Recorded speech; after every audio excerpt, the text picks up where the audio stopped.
अपनी सौतेली बहन रीना की बात सुनकर उसके सौतेले छोटे भाई राजीव का पारा चढ़ गया और अब उसने अपनी सौतेली बहन रीना के गाल पर एक चाटा मार दिया। अचानक हुए ये सब से उसकी सौतेली बहन रीना जमीन पर गिर पड़ी और रोने लगी। वहीं उसका सौतेला भाई राजीव ने अब अपनी सौतेली बहन रीना के बाल पकड़कर उससे कहा, आज के बाद अगर तूने मुझसे इस तरीके से बात भी की ना तो तेरे हाथ पैर तोड़ के रख दूंगा। और हाँ, अपनी औकात में रह, और अगर रूही मेरे सगे बाप की पहली पत्नी की औलाद है ना तो तू भी मेरी सगी माँ के पहले पति की औलाद है, तो तू भी सौतेली ही है और वही बनकर रहे तो ही तेरे लिए सही होगा, नहीं तो मैं तेरा वो हाल करूंगा जो तूने कभी सपने में भी नहीं सोचा होगा। वहीं उसकी सौतेली बहन रीना की सगी माँ कुसुम अभी कुछ समय पहले ही बाजार से राशन का सामान लेकर आई ही थी और वो बस कुर्सी पर बैठने ही वाली थी कि अब फिर से उन्हें अपनी सगी बेटी रीना के रोने की आवाज सुनाई देने लगी। तो वो अब कुर्सी पर बैठने के बजाय अब अपने कमरे में जाकर अपने बेड के नीचे से झाड़ू निकल लाई और अपनी सौतेली बेटी रूही के कमरे की तरफ जाने लगी और साथ साथ अपने आप में बड़बड़ाते हुए कहने लगी, आज तो मैं उस करमजली रूही को जान से मार ही डालूंगी। अब तो चाहे उसका बाप भी बीच क्यों ना आ जाए, मैं इस लड़की को छोड़ने वाली नहीं हूँ। पर जब रीना की सगी माँ कुसुम अपनी सौतेली बेटी रूही के कमरे में पहुंच गई तो उन्होंने देखा कि वहां पर उनकी सौतेली बेटी रूही तो अभी भी जमीन पर ही बेहोश पड़ी हुई थी। तो रीना की सगी माँ कुसुम ने अब अपनी सौतेली बेटी रूही को अपने पैरों से हिलाकर देखा तो उन्हें पता चला कि वो तो अभी भी अपने होश में नहीं थी। तो फिर रीना की सगी माँ कुसुम ने अपने आप में बड़बड़ाते हुए कहा, ये करामजली रूही तो अभी उठने लायक भी नहीं है, तो फिर मुझे मेरी सगी बेटी रीना की रोने की आवाज कहाँ से आ रही थी। रीना की सगी माँ कुसुम ये सोच ही रही थी कि तभी उसकी सगी बेटी रीना की फिर से रोने की आवाज आने लगी। अब की बार उनको पता चला कि ये आवाज उनकी सगी बेटी रीना के कमरे से ही आ रही थी। तो अब रीना की सगी माँ कुसुम अब अपनी सगी बेटी रीना के कमरे की तरफ बढ़ गई। अपनी सगी बेटी रीना के कमरे में पहुंचने पर उसकी सगी माँ कुसुम ने देखा कि उसकी सगी बेटी रीना जमीन पर बैठ के रो रही थी और उसका सगा बेटा राजीव वहां खड़ा हुआ था। अपनी सगी माँ कुसुम को देखकर अब रीना खड़ी हुई और अब अपनी सगी माँ कुसुम के पास पहुंच गई और अपनी सगी माँ कुसुम के गले से लग के रोने लगी और रोते हुए अपनी सगी माँ कुसुम से कहा, माँ समझा लो अपने सगे बेटे राजीव को अपनी औकात में रहा करे और इसकी हिम्मत भी कैसे हुई मुझे चाटा मारने की। अपनी सगी बेटी रीना की बात सुनकर अब उसकी सगी माँ कुसुम ने अपने सगे बेटे राजीव की तरफ देखा और उससे पूछा, क्यों मारा है चाटा तूने अपनी बड़ी बहन रीना को, अब बोल भी। अपनी सगी माँ कुसुम की बात सुनकर अब राजीव ने अपने गुस्से में अपनी सगी माँ कुसुम से कहा, तुम्हारा भी सारा ध्यान अपनी सौतेली बेटी रूही पर ही रहता है, कुछ अपनी सगी बेटी रीना पर भी लगा लिया करो तो पता भी चले कितनी बदतमीज होती जा रही है ये लड़की। और तो और मुझसे जबान लड़ा रही थी। अपने सगे बेटे राजीव की बात सुनकर अब उसकी सगी माँ कुसुम ने अपने सगे बेटे राजीव से पूछा, ऐसा भी क्या कर दिया इसने जो तूने इस पर हाथ ही उठा दिया।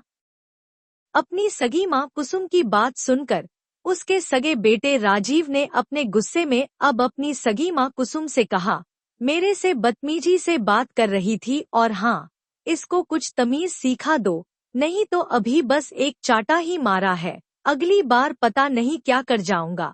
फिर मत कह देना कि पहले बताया नहीं था।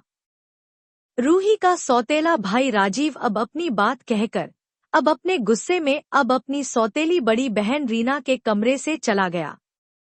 अपने सगे बेटे राजीव की बात सुनकर अब उसकी सगी माँ कुसुम ने अपनी सगी बेटी रीना को समझाते हुए कहा, क्या जरूरत पड़ गई थी तुझे उससे भिड़ने की, जब पता है कि उसका दिमाग थोड़ा गर्म रहता है तो दूर रहा कर उससे, नहीं इस लड़की को तो बस भिड़वा लो मेरे राजू से, रूही की सौतेली माँ कुसुम अपने सगे बेटे को प्यार से इसी नाम से बुलाया करती थी।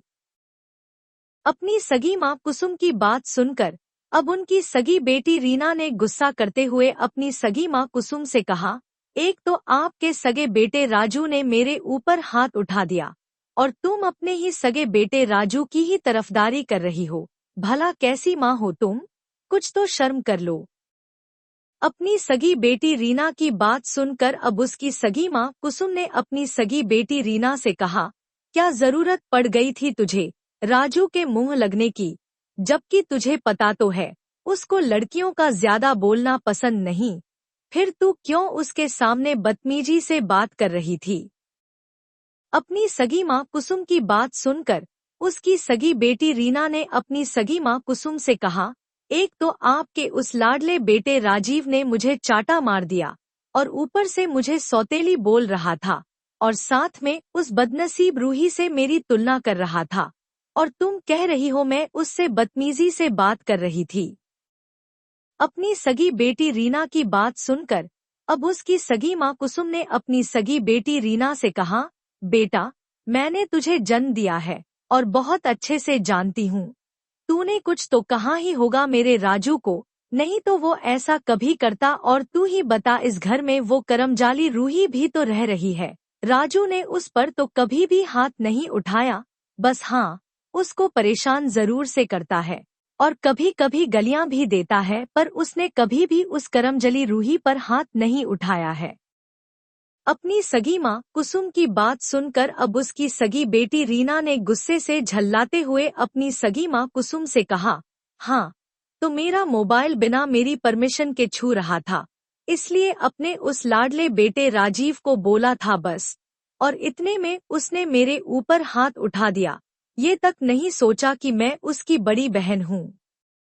अपनी सगी बेटी रीना की बात सुनकर उसकी सगी माँ कुसुम ने अब अपनी सगी बेटी रीना से कहा, तो क्या हो गया अगर तेरे छोटे भाई राजू ने तेरा फोन छू भी लिया तो? और तुझे मैं आखिरी बार कह रही हूँ, राजू से कम ही बोला कर, लड़की जात है तू, राजू के मुंह मत लगाकर, जो भी कहे बस चुपचाप कर दिया कर। और तू एक बात अच्छे से समझ ले, ये मर्द जात का एक बार हाथ उठ जाता है ना, तो दोबारा उठाने में देर नहीं लगती, इसलिए तू उसके मुंह कम ही लगा कर।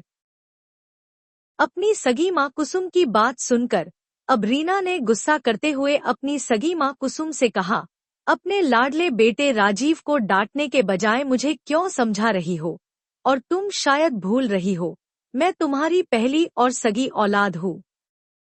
अपनी सगी बेटी रीना की बात सुनकर अब उसकी सगी माँ कुसुम ने अब अपनी सगी बेटी रीना से कहा, अगर तुझे मैंने अपनी कोख से जन्म दिया है ना, तो अपने बेटे राजीव को भी अपनी ही इस कोख से ही जन्म दिया है, और साथ में तू तो एक दिन अपने घर ससुराल चली जाएगी, मगर मुझे तो उस रूही के बाप और अपने सगे बेटे राजीव के साथ ही तो रहना है ना, तो उससे तो बनाकर रखनी पड़ेगी, या फिर ये कहूँ कि मेरा सगा बेटा राजीव ही तो मेरे बुढ़ापे का सहारा है, और तेरे लिए मैं अपने बुढ़ापे की लाठी को छोड़ तो नहीं सकती ना, और इसलिए ही तो मैंने उस करमजली रूही के बाप से शादी करी थी कि तेरी धूमधाम से शादी कर दूंगी, अपने बेटे राजीव की बहू ले आऊंगी और उस करमजाली रूही को जिंदगी भर के लिए अपने इस घर में ही नौकरानी बनाकर रखूंगी। अपनी सगी माँ कुसुम की बात सुनकर अब उसकी सगी बेटी रीना ने अपनी सगी माँ कुसुम से कहा, रखो अपने बुढ़ापे का सहारा और अपनी उस नौकरानी रूही को अपने पास, और मुझे कुछ रुपए दो, मेरी दोस्त का आज जन्मदिन है और मुझे फेशियल करवाने भी जाना है, क्योंकि आपके लाडले बेटे राजीव ने मेरे चेहरे का नक्शा ही बिगड़ के रख दिया है। अपनी सगी बेटी रीना की बात सुनकर अब उसकी सगी माँ कुसुम ने अपनी सगी बेटी रीना से कहा, अभी 2 दिन पहले ही तो ब्यूटी पार्लर गई थी, अब फिर जाना चाहती है। अपनी सगी माँ कुसुम की बात सुनकर अब रीना ने अपनी सगी माँ कुसुम से कहा, हाँ तो क्या ऐसे जाऊंगी उसके जन्मदिन पर, और उसके लिए कुछ गिफ्ट भी तो लेना पड़ेगा ना, तो उसके भी अलग से रुपए दे दो। अपनी सगी बेटी रीना की बात सुनकर उसकी सगी माँ कुसुम ने अब अपनी सगी बेटी रीना से कहा, ये ले 500 रुपए, इससे ज्यादा कुछ नहीं है मेरे पास अब, क्योंकि उन 2000 रुपए में से यही बचे हैं। मेरे पास इसमें से ही अपना जो करवाना है वो करवा, और अपनी दोस्त के लिए कोई सस्ता सा गिफ्ट ले लियो, या फिर इतना मेकअप का सामान पड़ा हुआ है तेरे पास, उसमें से ही कुछ कर लेना अपना मेकअप। अपनी सगी माँ कुसुम की बात सुनकर अब उसकी सगी बेटी रीना जो रुपए मिल रहे थे वही ले लेती है, क्योंकि उसको पता था कि अगर मना कर दिए तो जो मिल रहे हैं वो भी छीन जाएंगे।